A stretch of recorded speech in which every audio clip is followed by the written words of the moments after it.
Ito na guys, yung ating general overall na Porsche 1. Pasensya na po kung hindi ko po naipakita kung paano ko kinabit yung ating piston line, tapos yung ating sinunyal, at saka kung paano natin in-insert yung ating piston sa ating block. May video naman po ako dyan guys, sa mga yung mga piston na yung pag-assemble.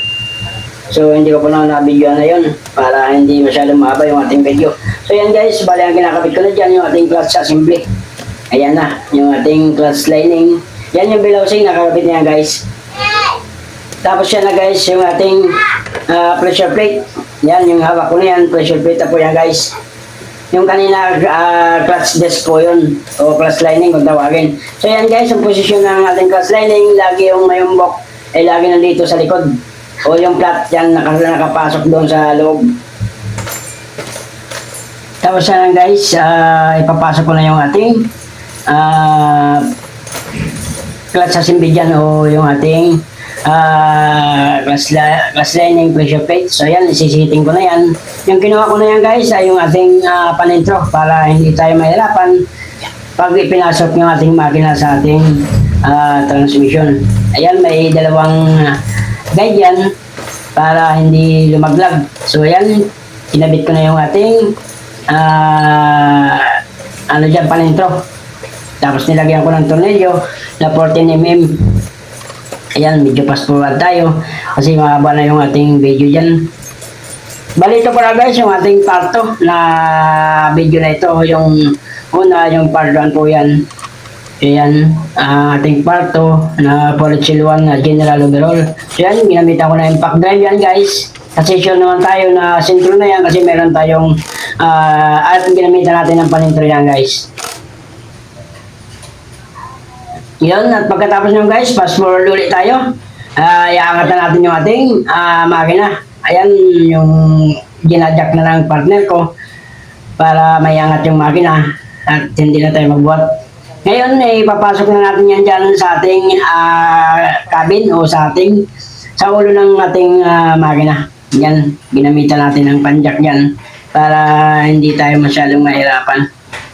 Pero kahit paano, medyo ano pa rin kasi mahirap. Kasi yung ating makina, napakalaki yan. Dambuhalang makina po yan. 4 cylinder lang po yan. Ayan, kailangan naka-slide muna para pumasok. Kasi pag nakabalagbag masyadong mahaba, hindi siya papasok dyan sa gitna na yan. So yan, tinulungan ko yung aking partner dyan. At itutulak niya yun at ako naman ay mag-guide kung saan may sasabit. Tapos ibabalagbag ko ngayon yan para maiayos na siya o nakapwesto na.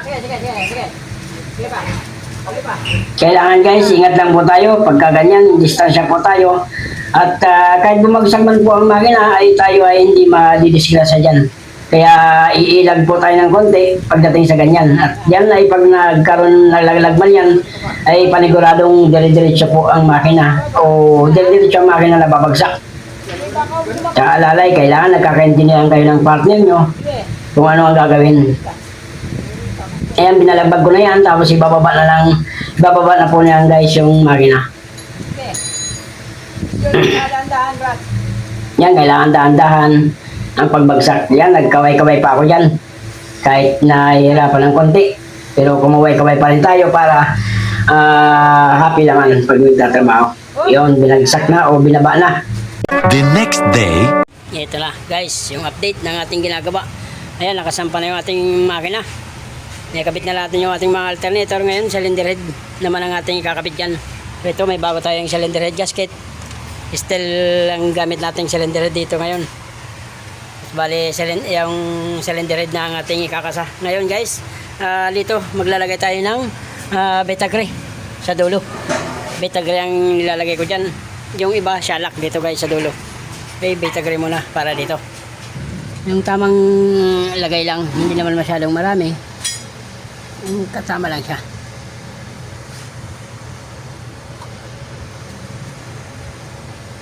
Dito lang sa dulo guys yung Betagre. Kasi may guma yan doon sa ating cylinder head. May guma na nakakabit yan. Ngayon, kailangan dito ilalagay Betagre. Sa inyo po yan. Pero sa akin, Bitagre po talaga nilalagay ko rito. Ayan. Okay. Medyo ma-excess.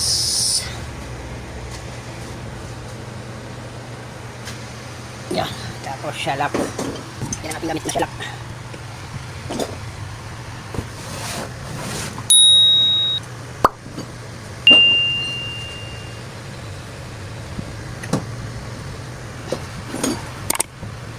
Ang iba niyan guys, hindi sila gumagamit ng shellac. Pero kami, ginagamitan talaga namin yan. At saka ito ang naging kasanayan namin na gumamit talaga ng shellac. At wala namang nawawala. Sa tagal-tagal na namin gumagawa, wala namang nangyayari. Kaya pong diskarte yan guys. Pero sa amin, shellac pa rin talaga gamit namin. Yung iba hindi gumagamit ng mga ganon-ganon yun. Kanya-kanya pong diskarte yan.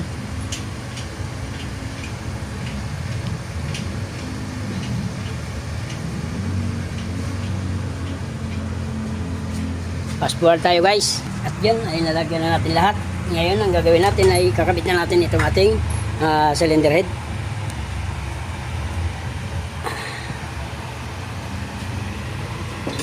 Ayan. May guide naman yan. Yun. Bali ito guys, yung nilalagyan ko ng bitagre. Yung guma na yan. Yan. Kasi nakasubok na ako ng ganito guys. Yung nilagay ko ay shellac. Ngayon tumagas po yan dito sa gilid. Nagkaroon siya ng leak. Kaya nung pinalitan ko ng shellac ay bitagre lang nilalagay ko rito. Huwag lang damihan ng gusto.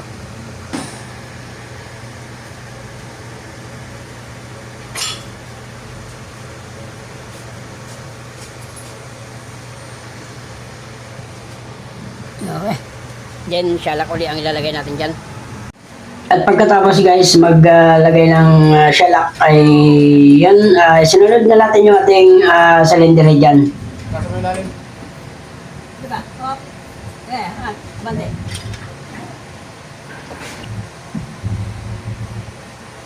At yan guys, pinunasan ko na yung ating cylinder head dyan. Kailangan pagpasok o pagbaba niyan ay walang langis o grasa man para maganda yung dikit ng ating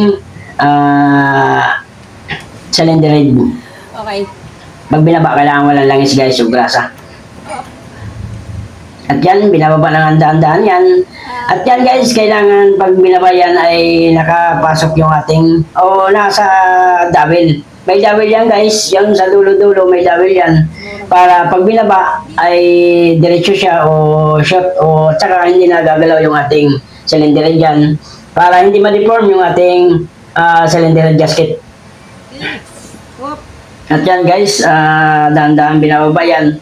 Kailangan short or diretso, yun, binaba na. Ngayon, ang kasunod ay tinanggal ko na yung dyan guys, yung kadena o yung chain na pangsabit.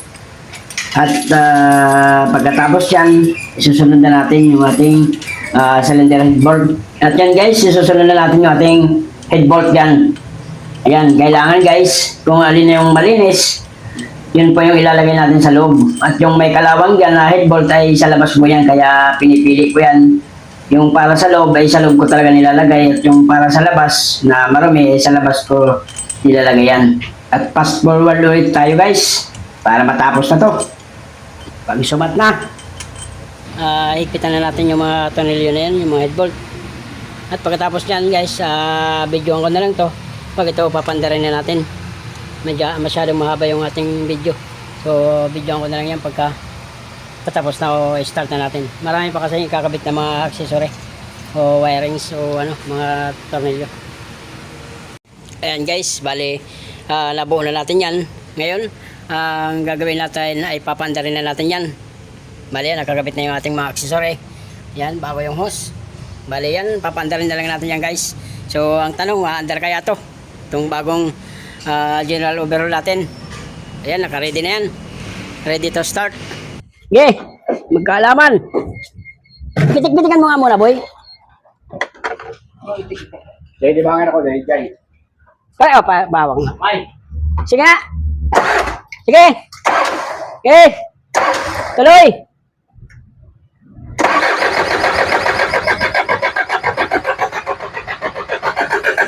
Hop. Ya ha.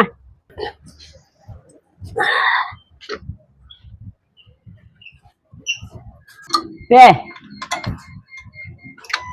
May. Sige. Ayun, nakaseries tayo. Nalubat yung ating baterya. Okay, start mo, Bards. Palabasin muna natin ang krodo. Dito, sa ating mga nozzle. Oh, sige, start muna. Hop! Oh, patay. Meron na. Wala, mayroon na.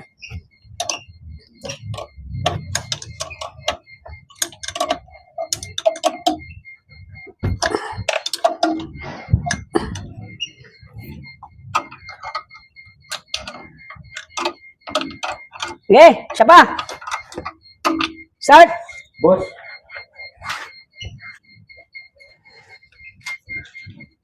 Sige. Hop! Hop!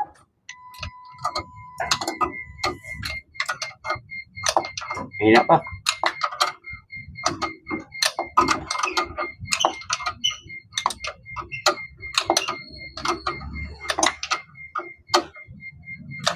Wala ba nagkulang na wire dyan?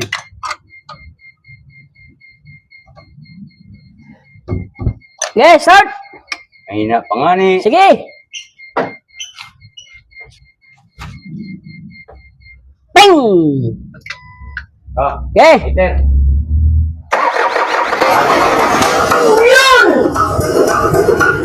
Very good! Yun! Very good! Sorry ba? Pang-click! Dali! O, tahimik! Wala yan, mga bago nagbomba.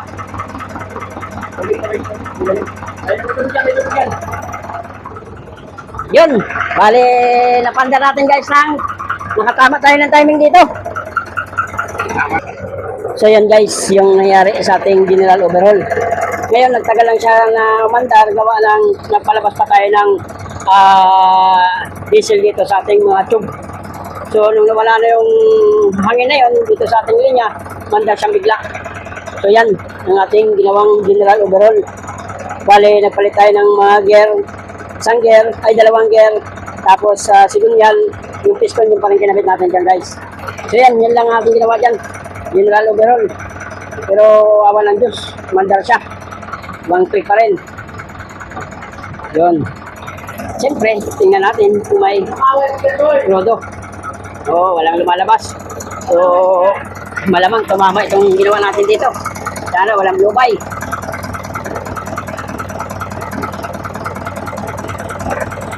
Yun. Okay? Yun. Walang usok. Okay, ang ating ginawa. Nakatambalo tayo. Yan yung aking partner. Isa rin yung kaniko na malapit yan. Yung isa.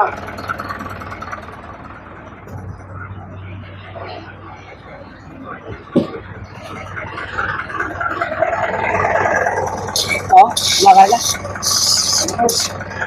Ito lang oh. Oh. Ito yung guys yung ating mga pinalitan. Ito yung oil pump.